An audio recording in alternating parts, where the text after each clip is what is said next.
Nyame enshira se waje bre na ohwe eye the Bones Mind show. Mama wakwa babiem emfamra eye the Bones Mind channel. Me amiri juma di channel media ne Bones Mind. And then your first time I do here videos so make sure say ube like it, wa share na wa subscribe. And then one of the saddest days in my life. If you see a woman, one of the days ya make us mera hui pa. Na nyina na say my interviews e konkura se konkuro bebre so kofa stories but na story no story abum pusa mamra ho yi pa mo sunyane na sunyan am wo no mo fear pre me wo awarifo binchen na ne omo komu no aroho mama na mo homra obra ye be she dwumade na ase Ebaisia.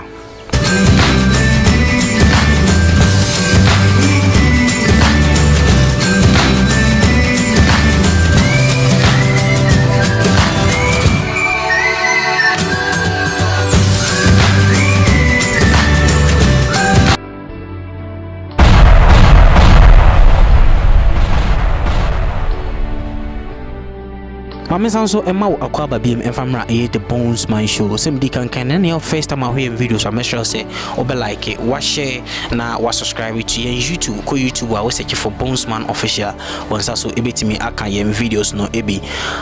Somebody can no name of fear pre na wo hwe ne woman mi a uhu a menim say oreba ho.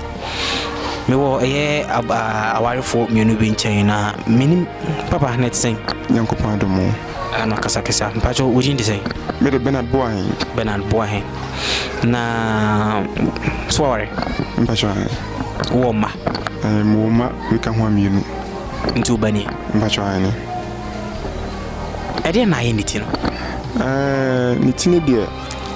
ya pese obra wo de fanato ubetimi de nato that's it emra o share funu na ya na ye minim de na wo honum de abate ye wo no no e wo hospital no na say hospital for ni de hu ye but no mun se bia e ya de a ase eheda nya de kesi bia nti omo share senka 40 days ne ba na se tisa no mahun de omeye nti na say 40 days ne ye say e kono na eja mpanyifo wo fie na ye ma me no mkaje say yare we de e fie yare ase omo de ma nti sanity wa bibidru a ye say de ye de ye nti ye say e pepa bibidru a ye de be ye saade in fact be ma odone ba de say me ye bia de me ye na say na emfa ho ba bia na ye say de be ko hospital e wo Sunyane Regional Hospital ho nti e koye no mu say yare we de sini tie nti say ye ni surgery nti sanity de o me frɛ ya me akokumase konfanoche na o mahu kwan a o be fa so nti nyekura ye ko ho ye koye na hwele asem na esike kan ye nam ye say be ya bibidru e de iska na nyina ya bibidru na ma say no na ahokyere no yakwasi nti say ye pemwa say nka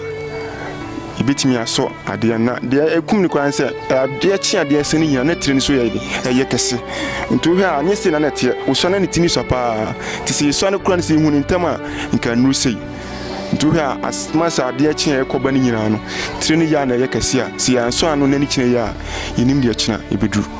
nti wo hema sanity nti mo de call hospital na doctors for say eden ade na de no bit my found mo kire say nsuo ene woni trim na nsuo no eye kebu bi nintini no bi a eba nipa mu na mu na nsuo no fa na si enti de asi na ese timi ba ne yafunu ma ne timi ema ne honam ne yakese no saa kwan na si a yeso mo de pipe bi shim na saa nsuo ne gina ne timi no aba cause nsuo no nso beba ne mu no enwuru gu ne tiri nim enti wo hwa ema ne tini ha nsuo ne gina ha saa why memre light atuma bonsa ha ne nyina aso green what the light hwe ne tini mu so say ya so green tese nsuo no ewom ti kase no na wo hai kakra no ti de aka ne nyina ye na ha ne tini so apai mienu ni tini kase no emu apa wa kakra no nti wo timi na ha ne nyina ye peche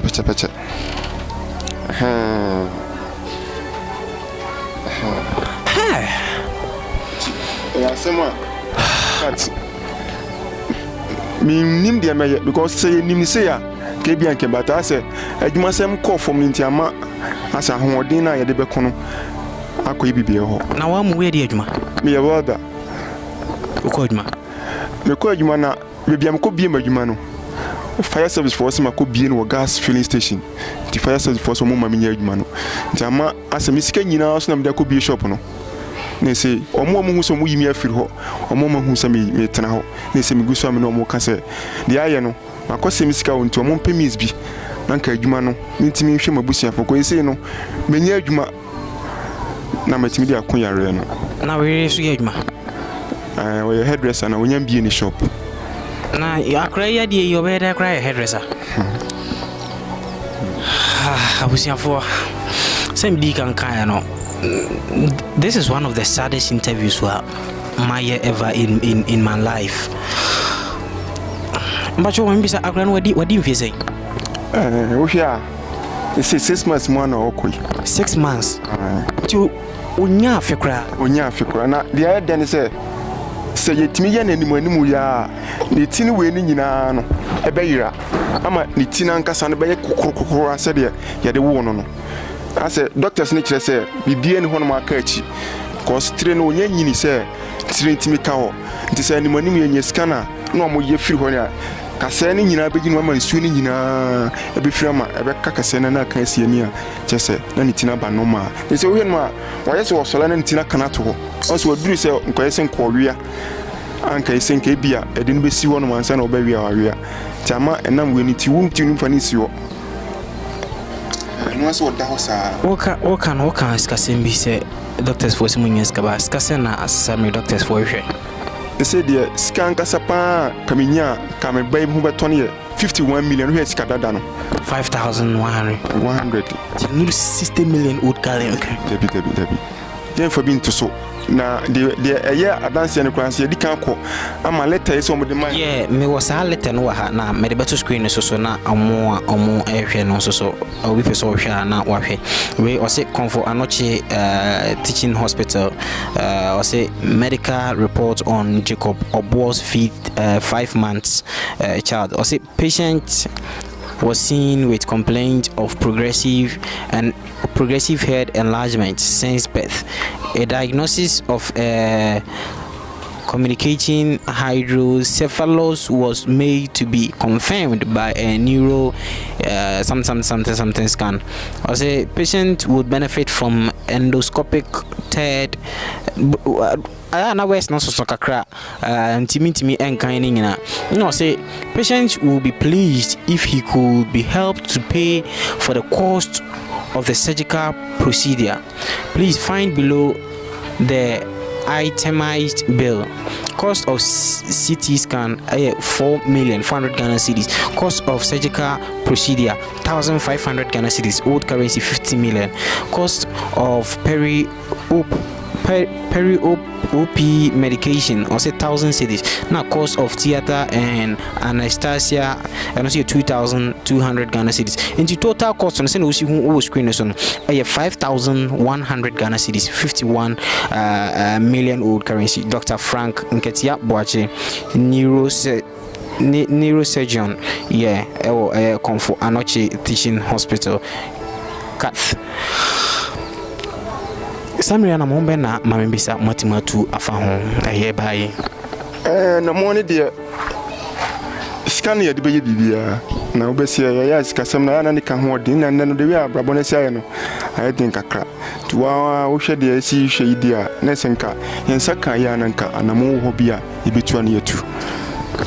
akran de sen o de Jacob obo menim mo hweye no obu ho onhu akran nim cameraman menim se obetimi apeja camera ne kakra bi dia fa hanom ama amamfa hwe akran na de wi aniti ne nanim na sia ya nka mani bagiye pa wo de fa behwe nanim no nanim ni hia me ye pa anti wo hwe ase na akran na nim tie sei na niti no ati ahono ababisi asemna rehuye pa mesro se mama yemu ye mebrai ene nejre na afeidie omuntimi enje anamera ho mama mpa cho wit mamba me pa cho den mami wife no bijina ni se mama nyame shira mpa cho se froze Pache frame Abigail. Segbeji. Where they ni? Pache mi anweni. Amunani. Oh, okay. Ubani. Pache. We toss saying. Second one ni. The first one or no so. Pache. Oba time one nam sati be me na aya yewo. Then aya ho ho saying. Ya na ya pa so oba tan wakwa akowo akra otosu mienu pa first one ni oba na makwa akowo be ma na achise ya sana na unim dia oba ya ho krampo se be ya obedidi cry asem because otu eni na ohwa akra na oda ho no na enya so obedidi enya so obepie nipam umu nipa kra ase waninje bibia ho bio metia na mintimi nko ba bia because of akra yinti se medware no na oside ndidi otimi didi ontimi ni didi se no fuya no fon kwa no wono makra 6 months no fon kwa no wono ontimi didi o ma na aduane ase de wa ma na eduro nsi okra wontimi nombi na nenna mun mambisa nenna mun osiden na oda kwamens no faso da nenna mudie dinga kra koye nan sopen oda kakra bia na wati nani because doctors ni chere say in case akoba so ntimi na wosun ketenkete pressure na edanity mu no eno na amasa na yede eba enti se etimi ya surgery ne dia sa nyoma ni nyina ebe free ho no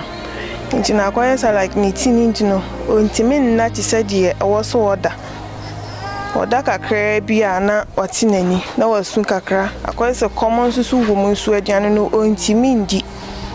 nti anu ni nyina akoye oha pa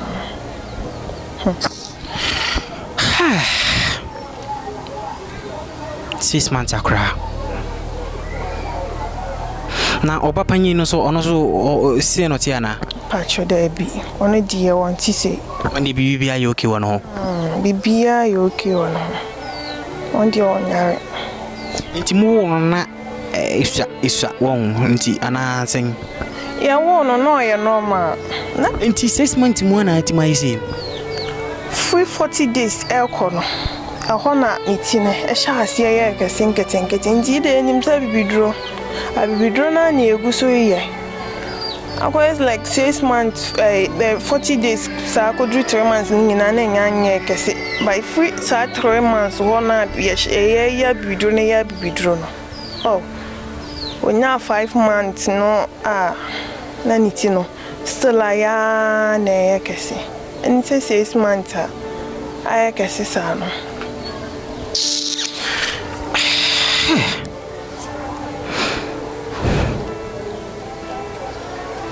Abusiafo emera ho me ho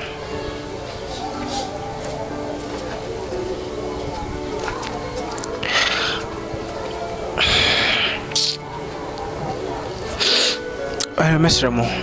amemfa apiwe ntumanim wa pese oboa me brand me sister yi na akra yin so no make sure say obe dedicate and I'll be donate the little that you have through the mobile money numbers here who are no mobile money numbers here who are make sure say kitwa bia obenye bia no obetimi ayi sempoa ene kapre bia no obetimi ayi na ode aboa show yi abujafo mara ho mama na ma hombra na yensanso ento aso me basisi akra yinkwa ensi ehonom 6 months akra tenkwa na waye. What has he done to deserve this? Kana manya Michelle.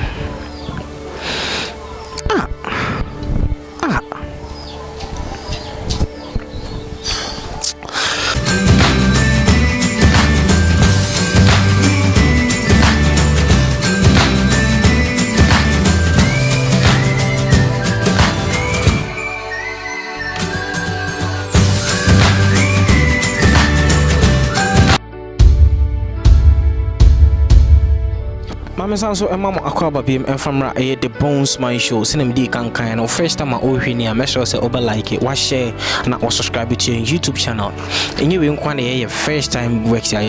different ones. Into oko YouTube now search for Bones Man Official. You will different kind and types of videos e wo honoma also wait me ahwe na wa kire wa dwenkyere e wo ho na afidie opese oboa show ya na waboa say opese o sponsor show yin so a na yeso etimi enya kakra na yede tutu kwan na yede kofa stories because